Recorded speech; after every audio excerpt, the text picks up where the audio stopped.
Hello, everyone, and welcome to the first weekly update for 2021. And welcome back, and Happy New Year, everybody.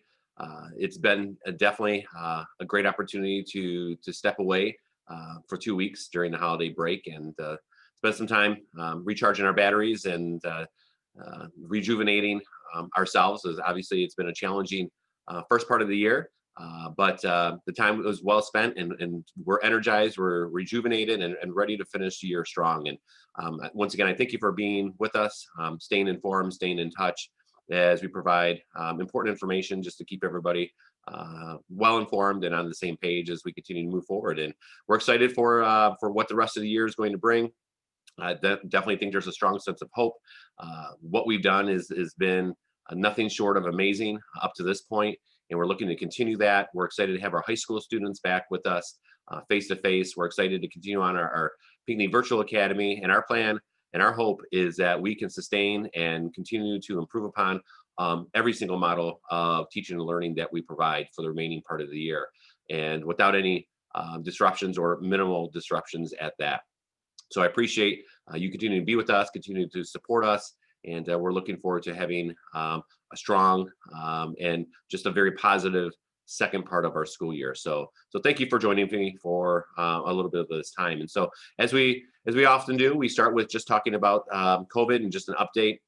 Obviously, all of us have been staying up to date with what's been happening locally at state level and obviously nationally.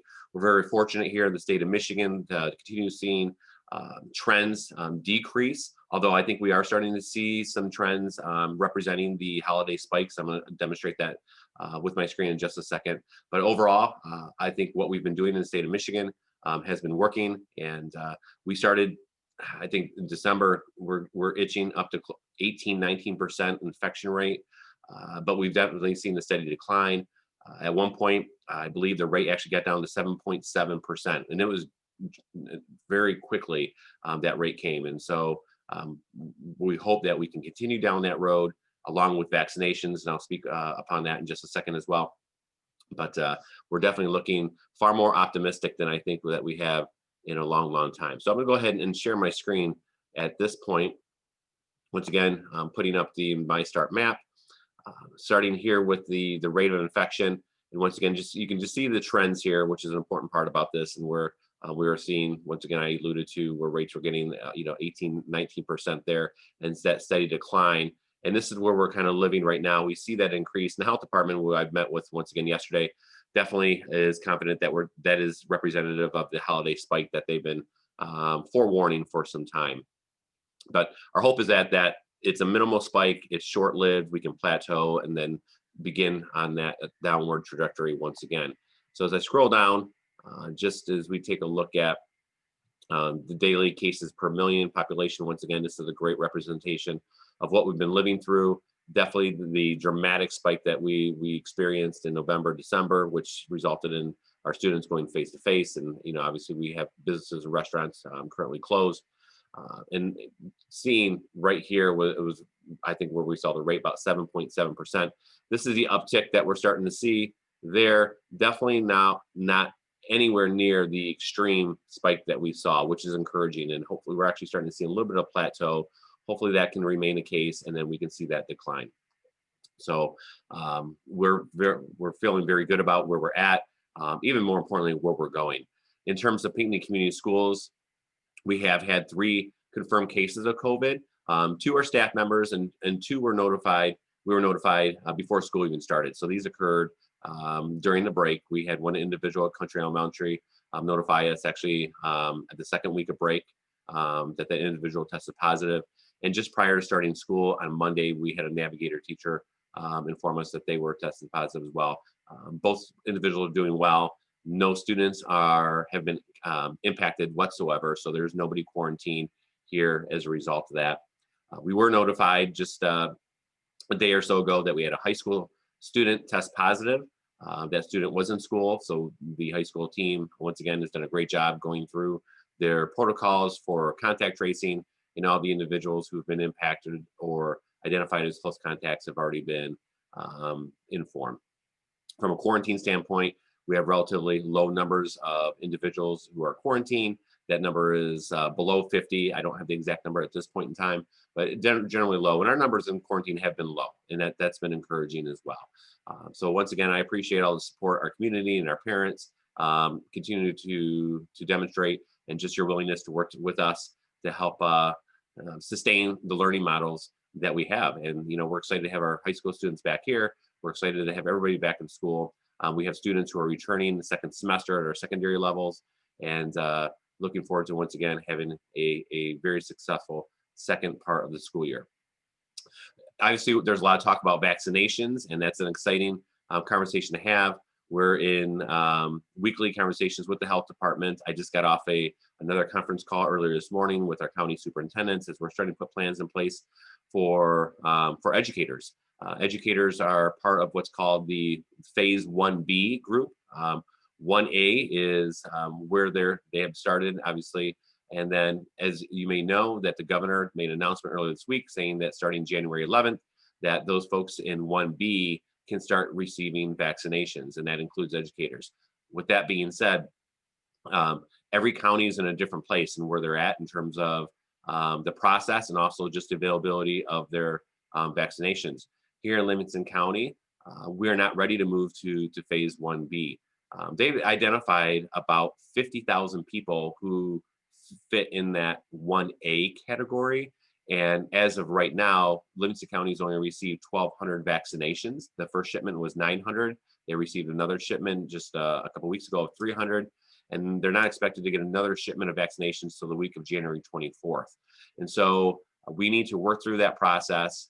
We're looking at probably early to mid-February for the 1B folks, which once again is educators, to be able to get our vaccinations. So we're putting together plans and a process to get that done. That's efficient, that's effective, and get that taken care of. And so just want to make sure everybody's up to date on that information, because once again, there was a blanket statement said that January 11th that this can begin, and some counties are ready to do that because they're in different places and they're getting different allotments. And in Livingston County, we're just not there yet, but we're going to get there, and we're working hard to make sure that when that time comes, we're ready to move forward so we can get it done in a very efficient, effectively, and quick manner for those individuals who will choose to receive that vaccination. Talking about the second part of the school year, officially, our first semester ends next week. That's January 15th. Just to remind everybody, we made a small shift to our schedule. The 14th is now a full day of school for everybody, PVA students, face-to-face students. That's Thursday. It was originally a half day. We made that modification. So now Friday is a no school day for any of our students. That's both PVA and face-to-face. It's a virtual day for everybody, but there's no expectation for school that day. Our teachers will be busy wrapping up the first semester. It's a records day. So we just made that a full day of records day for our entire staff. On top of that, the 18th, which is then the following Monday, there's no school for students. That is MLK Day. So our students are able to be at home, hopefully spending some time reflecting on what that day represents and what it means to us as citizens of this great country, but also for our staff. They're going to continue to be working hard and involved in professional development throughout that day as well. So in essence, our students will have a 4-day weekend with no obligation for learning. For us, we're working on Friday and we're working on Monday as well, but just wanted to make sure everybody's clear on that. And also, I've gotten a couple questions about our Fridays, our virtual days. Our intention is to continue with those throughout the rest of the school year. We don't see us changing our model from our PVA to our face-to-face. And once again, we have our teachers who are teaching both face-to-face students and PVA students, which is a tremendous burden, a lot of work that they're taking on. And that Friday is a mechanism to help support them in that endeavor. So we're planning on keeping that. So I know when parents are trying to think about their work schedules and planning ahead, you can plan for us to continue with this model with our Fridays remaining a remote learning day for all students for the remaining part of the school year. So I just wanted to make sure I share that information with you as well. Also questions about athletics. Right now, the mandate that we have is set to expire January 15th. We're fully preparing and expecting the following day, the 16th, that we can start with athletics. That's both middle school and high school with practices, tryouts, seasons.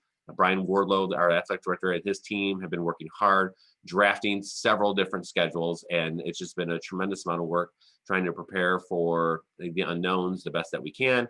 And obviously, some seasons are going to be cut a little bit short. They're going to be modified. We're going to have games on days that we probably haven't had games before, but we're going to do the very best job to be able to provide that experience for our students that we feel is so important in terms of their overall educational experience. And so we'll keep you updated the best that we can.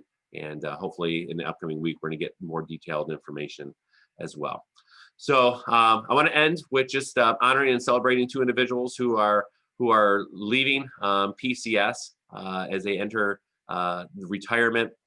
If you ever had an opportunity to stop by central office or even call central office for anything, or maybe try to contact me, chances are that you had an opportunity to be to speak with or be greeted by Ruth Hassan, and we call her Ruthie here.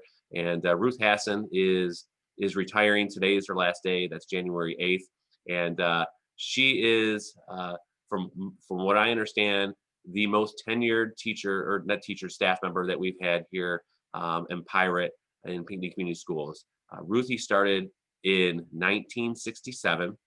That's 3 years before I was even born. I was born in 1970, and has spent well over 50 years in a variety of different roles, serving our district, our community, our students, our staff, and our parents. And just a tremendous, committed individual to, once again, our district, to our community. And we've been so blessed to have her here.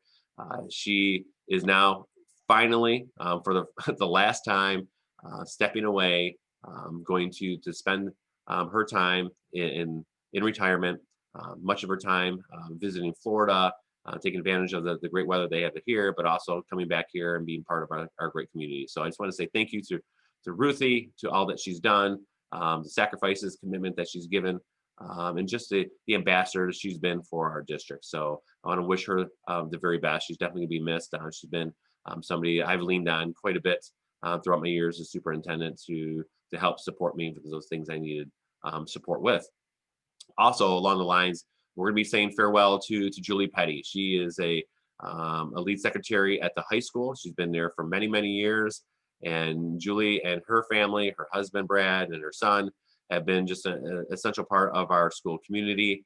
And once again, great supporters and true pirates, representing and being ambassadors for our community and for our district. And if you've been in high school, you've probably had a chance to see or talk to Julie.